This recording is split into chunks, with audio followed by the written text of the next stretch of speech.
السلام عليكم ورحمة الله وبركاته. وعليكم السلام ورحمة الله وبركاته.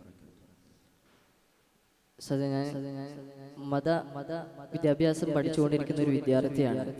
അപ്പോൾ അറബി വ്യാകരണ ശാസ്ത്രത്തിലെ കേരളക്കാരുടെ സാന്നിധ്യത്തെ പറ്റി ഗവേഷണം ചെയ്യാൻ താല്പര്യമുണ്ട്. അപ്പോൾ കുറച്ച് സംശയങ്ങൾ ഉസ്താദിനോട് ചോദിക്കാൻ വേണ്ടിയാണ് ഞാനിവിടെ വന്നിട്ടുള്ളത്. കേരളത്തിലുള്ളതുപോലെ മറ്റ് ലോകത്തെ മറ്റെവിടെയും കേരളത്തിലുള്ളതുപോലത്തെ സ്ഥാപനങ്ങൾ നമുക്ക് കാണാൻ സാധിക്കുകയില്ല. എന്നിട്ട് തന്നെ കേരളത്തിൽ തന്നെയാണെങ്കിൽ അഹ്ലു സുഫയെ മാതൃകയാക്കി പിൻപറ്റിക്കൊണ്ടാണ് കേരളത്തിലെ നിലവിലെ സ്ഥാപനങ്ങൾ നിലകൊള്ളുന്നുള്ളത്. അപ്പോ ലോകത്ത് തന്നെ മലയാളികൾ അത്ര അറബി ഉച്ചരിക്കാൻ പറ്റിയവർ ഈ ലോകത്ത് തന്നെ ഇല്ലെന്ന് നമുക്ക് മനസ്സിലാക്കാൻ സാധിക്കും. അപ്പോ കേരളത്തിന് ഇത്രയും കാര്യങ്ങൾ വികസിപ്പിച്ചെടുക്കാനുള്ള കാരണം എന്താണ്? തീർച്ചയായും നമുക്കറിയാവുന്നതുപോലെ തന്നെ ഹബീബായ റസൂലുള്ളാഹി സ്വല്ലല്ലാഹു അലൈഹി വസല്ലമ തങ്ങളുടെ കാലത്ത് തന്നെ കേരളത്തിലേക്ക് ഇസ്ലാമിന്റെ ആശയങ്ങൾ എത്തിയിട്ടുണ്ട്. അന്ന് പായക്കപ്പലിൽ വന്ന സ്വഹാബിമാരുടെ 11 സ്വഹാബിമാർ, അവരിലൂടെയാണ് നമ്മുടെ നാട്ടിലേക്ക് കേരളത്തിലേക്ക് ഇസ്ലാമിന്റെ ആശയങ്ങൾ എത്തിയതെന്ന് നമുക്ക് ചരിത്രത്തിൽ നിന്ന് മനസ്സിലാക്കാൻ സാധിക്കുന്നുണ്ട്.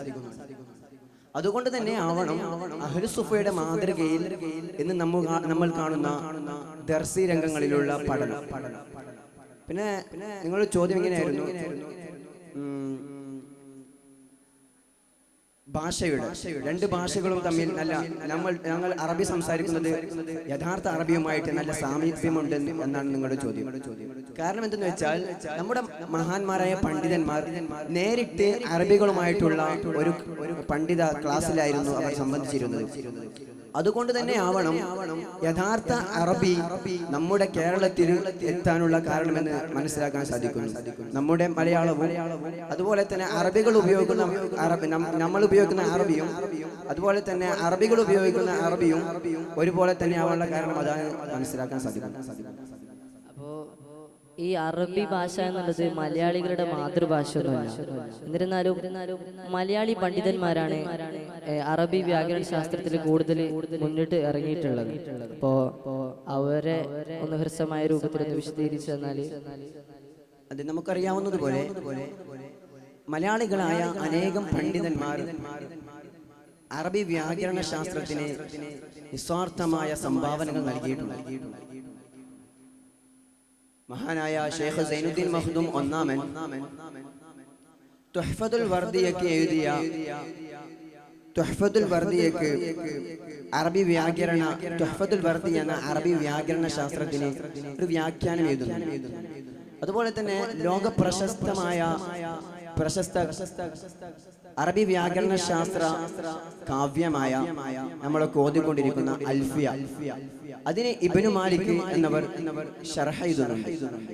തുഹ്ഫയുടെ ശാരിഹും ഖത്റുന്നദയുടെ ശാരിഹും തുഹ്ഫയുടെ മുഹശ്ശിയും ഒക്കെ നമ്മുടെ കേരളത്തിലുള്ള പൊന്നാനിയിലെ പണ്ഡിതന്മാരെന്ന് നമുക്ക് അറിയാവുന്ന കാര്യമാണ്.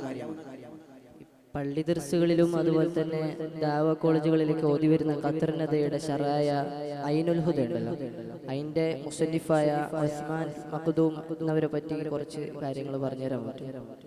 തീർച്ചയായും. ഷെയ്ഖ് ഉസ്മാൻ മഖ്ദൂം എന്നവർ 910-ലാണ് ജനിക്കുന്നത്. ചെറുപ്പത്തിൽ തന്നെ അദ്ദേഹത്തിന് അറബി വ്യാകരണ ശാസ്ത്രത്തിലും സാഹിത്യത്തിലും വലിയ അഗാധമായ പഠനം അദ്ദേഹം നടത്തിയിരുന്നു.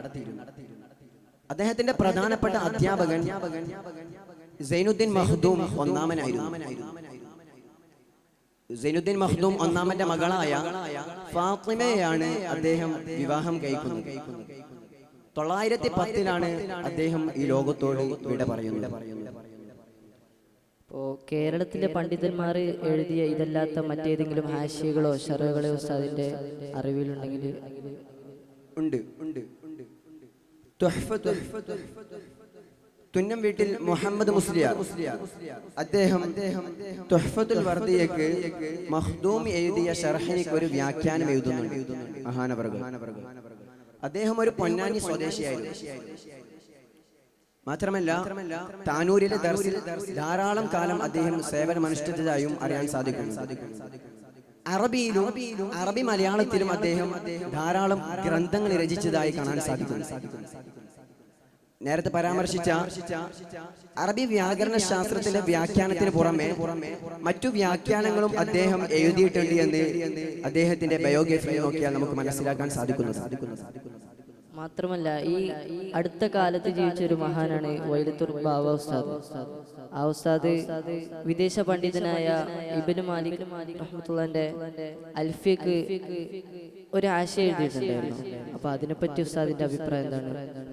അതെ, 1000 ബൈത്തടങ്ങുന്ന നേരത്തെ പരാമർശിച്ച ലോക പ്രശസ്തമായ ഒരു അറബി വ്യാകരണ കാവ്യമാണ് അൽഫിയ.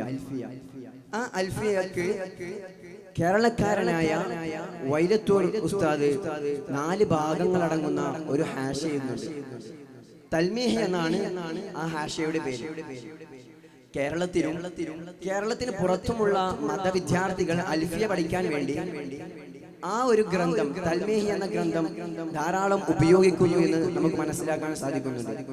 മാത്രമല്ല ആദർശ വിഷയങ്ങളിൽ നമ്മോട് വിയോജിപ്പുള്ള എതിര് നിൽക്കുന്ന ജമാഅത്തെ ഇസ്ലാമിയിലെ വിദ്യാർത്ഥികൾ പോലും, അവരുടെ സ്ഥാപനങ്ങളിൽ അവരുടെ വിദ്യാർത്ഥികൾ പോലും വൈലത്തൂർ ഉസ്താദിന്റെ തൽമീഹി എന്ന ഗ്രന്ഥം ഇവരുടെ പഠനത്തിന്റെ വിപുലീകരണത്തിന് വേണ്ടി ഉപയോഗിക്കുന്നുണ്ട്. അവർ തന്നെ അതിനെ സമ്മതിക്കുന്നുമുണ്ട്. ഈ മേഖലയിൽ കൂടുതൽ ഗവേഷണം ചെയ്യണം എന്നുള്ള ആഗ്രഹത്തില് ഇതല്ലാത്ത മറ്റേതെങ്കിലും ഗ്രന്ഥങ്ങൾ ഉസ്താദിന്റെ ശ്രദ്ധയിൽ പെട്ടിട്ടുണ്ടോ? തീർച്ചയായും ഉണ്ട്. ബസീതുൽ കലാം എന്ന സയ്യിദ് ഹസൻ അൽ ബുഖാരി എന്നിവർ രചിച്ച അൽഫിയക്ക് ഒരു വ്യാഖ്യാനം എഴുതുന്നു. അതിന്റെ 3ഓളം വാള്യങ്ങൾ ഇപ്പോൾ നമുക്ക് ലഭ്യമാണ്. ലോകത്ത് കിട്ടാവുന്ന 100 കണക്കിന് അറബി വ്യാകരണ ശാസ്ത്രത്തിന്റെ ഹാഷിയകൾ റഫറൻസ് ചെയ്തിട്ടാണ് അദ്ദേഹം ഈ ഗ്രന്ഥം രചിക്കുന്നത്. പ്രാഥമിക അധ്യാപകർക്കും പണ്ഡിതന്മാർക്കും അറബി വ്യാകരണ ശാസ്ത്രത്തിൽ ഇനിയും ഉയരങ്ങളിലേക്ക് എത്തണമെന്ന് താല്പര്യപ്പെടുന്ന ആളുകൾക്ക് ഇദ്ദേഹത്തിന്റെ ഈ ബസീതുൽ കലാം എന്ന് പറയുന്ന ഗ്രന്ഥം വളരെ ആവുമെന്ന് ഞാൻ പ്രതീക്ഷിക്കുന്നു. ഇപ്പോ പുതിയ കാലത്തെ തലമുറകളോട് ഉസ്താദിന്, തലമുറകളായ വിദ്യാർത്ഥികളോട് ഉസ്താദിന് എന്താണ് പറയാനുള്ളത്? പുതിയ കാലത്തെ തലമുറകളോട് അറബി വ്യാകരണത്തെ കുറിച്ച് പറയുകയാണെങ്കിൽ നാം ഇപ്പോൾ പരാമർശിച്ചതുപോലെ തന്നെ നമ്മുടെ മലയാളികളായ ആളുകൾ അറബി വ്യാകരണ ശാസ്ത്ര മേഖലകളിൽ വലിയ സംഭാവനകൾ ചെയ്തിട്ടുണ്ട് എന്ന് ചുരുങ്ങിയ സമയം കൊണ്ട് നാം പറഞ്ഞു തീർത്തു. അപ്പോൾ ഈ മഹാന്മാർ ചെയ്ത ഈ തനിമയെ നിലനിർത്തിക്കൊണ്ട് ഇനിയും പുതിയ രചനകൾ പുതിയ കാലത്തെ വിദ്യാർത്ഥികൾ രചിക്കുമ്പോൾ ഈ ആധുനികമായ ഉദാഹരണങ്ങളും ചോദ്യാവലികളും ഉൾപ്പെടുത്തിക്കൊണ്ടായിരിക്കണം അവരുടെ ഓരോ ഗ്രന്ഥങ്ങളും രചിക്കേണ്ടത് എന്ന് പ്രത്യേകം അവർ ശ്രദ്ധിക്കണം. മാത്രമല്ല ലോകത്തിന്റെ ഏത് ഭാഗത്ത് പോയാലും മലയാളികൾക്ക് വലിയ സ്ഥാനമാണ്. മലയാളികൾ എവിടെ പോയാലും വളരെ നിപുണന്മാരായ ഒരുപാട് മലയാളികളെ നമുക്ക് കാണാൻ സാധിക്കും. ഏത് മേഖലയിൽ പോയാലും നമുക്ക് കാണാൻ സാധിക്കുന്നതാണ്. അതുകൊണ്ട് മലയാളികൾക്ക് വലിയ സ്ഥാനമുണ്ടായതുകൊണ്ട് തന്നെ നാം ഈ ഒരു വിഷയത്തിൽ അഗാധമായ പഠനം നടത്തുകയാണെങ്കിൽ അതൊന്നും വെറുതെയാവില്ല എന്ന് അവരോട് കൂടുതൽ പറഞ്ഞു കൊടുക്കേണ്ട ആവശ്യമില്ല. പുതിയ കാലത്തെ വിദ്യാർത്ഥികൾക്ക് കൂടുതൽ സമയം പഠനത്തിന് വേണ്ടി ചെലവഴിക്കാൻ അവർ തയ്യാറാവുന്നില്ല എന്നതാണ് വാസ്തവം. പണ്ട് കാലത്തെ മഹാന്മാർ 8, 10, 15, 20 വർഷങ്ങളൊക്കെ ദർസ് നടത്തിയിട്ടാണ്, പഠിച്ചിട്ടാണ് അവർ വലിയ വലിയ സ്ഥാനങ്ങളിലേക്ക് അവർ എത്തിയിട്ടുള്ളത്. അതുകൊണ്ട് തന്നെ ആ ഒരു ഗ്യാപ്പ് നികത്താൻ വേണ്ടി നമുക്ക് സാധിക്കണം എന്ന് മാത്രമാണ് ഇപ്പോൾ ഓർമ്മപ്പെടുത്താനുള്ളത്. അൽഹംദുലില്ലാഹ്, ഉസ്താദ് ചോദിച്ച ചോദ്യങ്ങൾക്ക് നല്ല നിലക്ക് മറുപടി പറഞ്ഞതിൽ അതിന് സന്തോഷം അറിയിക്കുന്നു. അൽഹംദുലില്ലാ. അപ്പോൾ നമുക്കിവിടെ ഇത് അവസാനിപ്പിക്കാമെന്ന് തോന്നുന്നു. ഇൻഷാ അല്ലാഹ് വ ആഖിറു ദഅവാനാ അൽഹംദുലില്ലാഹി റബ്ബിൽ ആലമീൻ. വസ്സലാമു അലൈക്കും വറഹ്മത്തുള്ളാഹി വബറകാതുഹു.